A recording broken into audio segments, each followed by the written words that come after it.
The listening part of the Occupational English test has 3 parts, and in each part you hear a number of different extracts.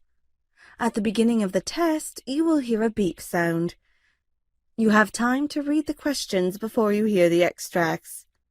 You will hear each extract once only. You have to complete your answers as you listen. At the end of each test, you will be given 2 minutes to check your answers. Part A. In this part of the test, you hear 2 different extracts. In each extract, a health professional is talking to her patient. For questions 1 to 24, complete the notes with the information you hear. Now look at the notes for Extract 1. Extract 1, questions 1 to 12. You now have 30 seconds to look at the notes.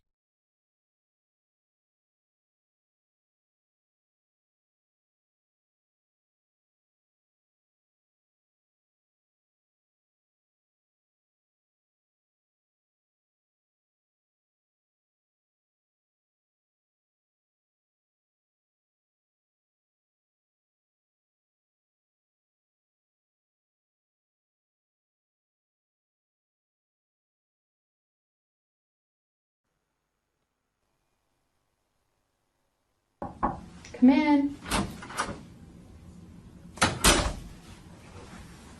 Hi, Ms. Jones? Yes. I'm Jane Crone. I'm a medical student with the university Nice here. to meet you.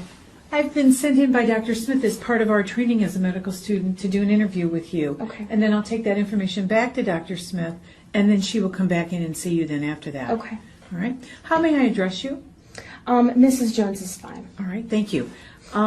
Is that okay with you today to talk? Yes, that would be fine. Thank you.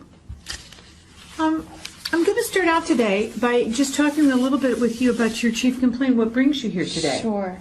My left elbow has actually been bugging me a lot. Every once in a while I've been getting a little bit of pain, extending my arm and going back to bending it. Really, that's the primary reason I've come in. I've attempted to take a little bit of Tylenol to relieve the pain, but it's not really seeming to help much. Okay.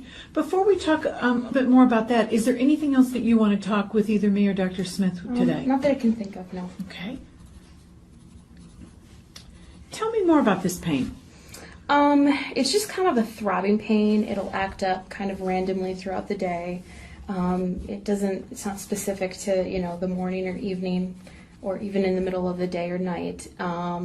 It just kind of randomly acts up. I would say excessively, like when I'm doing work, like after the dishes. It'll start to act up. If I, lift one of my children up, it'll start to act up. So any sort of exertion is kind of where I've noticed a lot of the pain coming from. And tell me, when did it start for you? I would say in the area about maybe a week and a half to 2 weeks ago. Okay.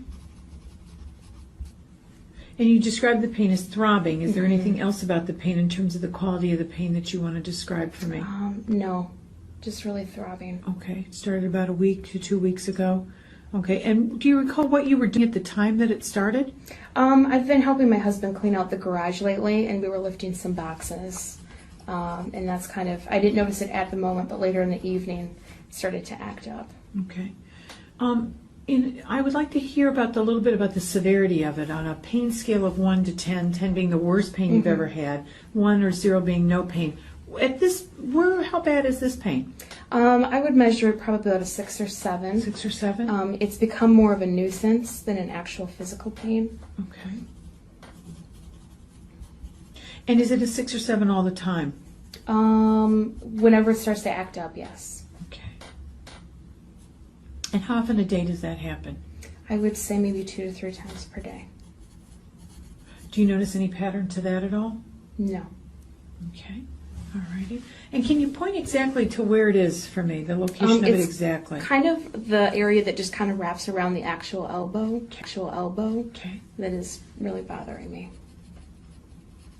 And does that pain go up your arm or down your arm or anywhere else on your arm? No, it stays right in that area. Okay.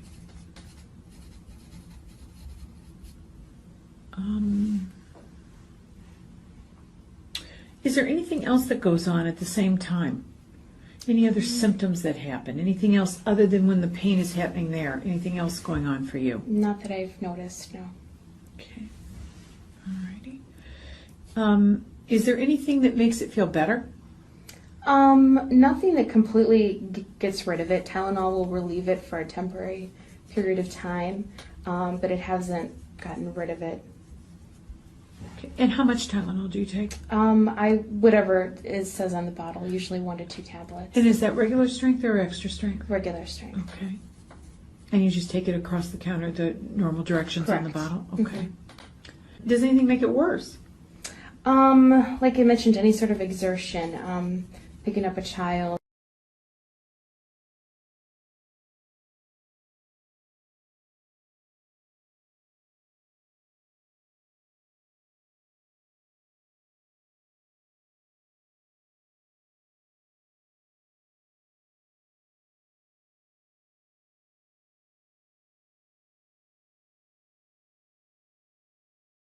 Extract 2 questions 13 to 24.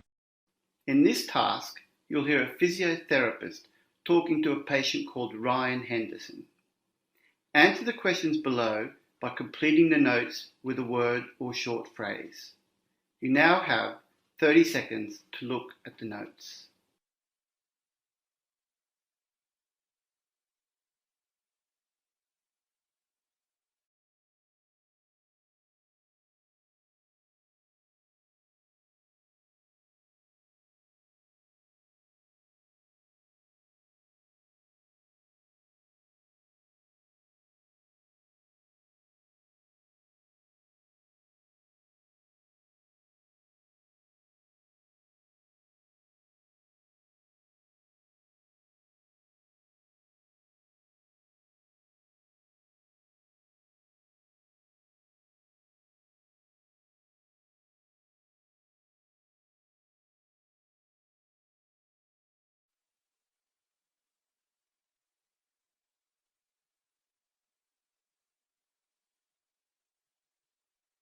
Hello, Mrs. Black, isn't it?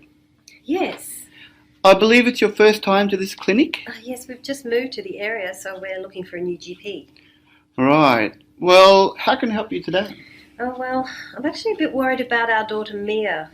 She's 15 now and she's always been very healthy, but recently she's gotten very thin and I'm worried that it might be anorexia. Okay, I see. Can you tell me a little bit more about Mia? Well, she always used to eat with the family, but lately she says she hasn't got time to eat with us because she's too busy. So she takes a plate into her room and eats in there. She skips breakfast a lot as well, or just has a glass of juice, a couple of bites of toast before she goes out the door and off to school. Mm-hmm. It all started late last year, but I'm really not sure what triggered the change. And what about school? How's she going? Oh, she's a good student. She gets high marks in most exams. Her teachers have always said she's a quiet girl, but she works really hard. Now that I think of it, her maths teacher told us at a recent parent-teacher interview that lately she seems to be having trouble concentrating in class. He said that she was never like that before, and he wondered if we could think of any reason why it might be happening now. I see. She doesn't have many friends, just 1 or 2 girls she's close with. She's always been a bit shy and reserved. She doesn't have a boyfriend, and we wouldn't allow it at her age anyway. After school she does ballet, which she loves, but apart from that she tends to spend a lot of time lying around the house, usually in her room. And what about her weight? You said she'd become quite thin? Yeah, she really has. I've tried talking to her about it, but of course she won't tell me how much. Her clothes don't seem to fit her properly anymore, though. They just hang off her like sacks. She seems obsessed about her appearance lately, too. I always catch her standing in front of the mirror. I don't think she's sleeping very well either. She stays up very late at night, reading or playing around on her phone. And then, of course, she'll be tired and moody in the morning. Anything else you can tell me about Mia? Oh, yeah, she seems to have been getting a lot of headaches lately. I can't remember her really having them before, and I found a box of laxatives in her room. I even think she's been throwing up, but she denies it, of course, so that's a big concern for her father and me too. So what do you think, Doctor? From what I've told you, do you think Mia has anorexia? Well, without meeting Mia and assessing her, which I think I'll need to do, it's hard to make that judgment. However, I can give you some information about anorexia, and then I think we need to arrange for me to see your daughter sooner rather than later. Okay, I understand. Anything you can tell me, any advice you might have would be very helpful. We've tried talking to her to see if she's all right, but she's very sensitive about it all. The moment we mention anything, she gets very upset. I do understand it's difficult, but the good news is there are options available. If we think it's necessary, we may even have to consider referral to a psychiatrist.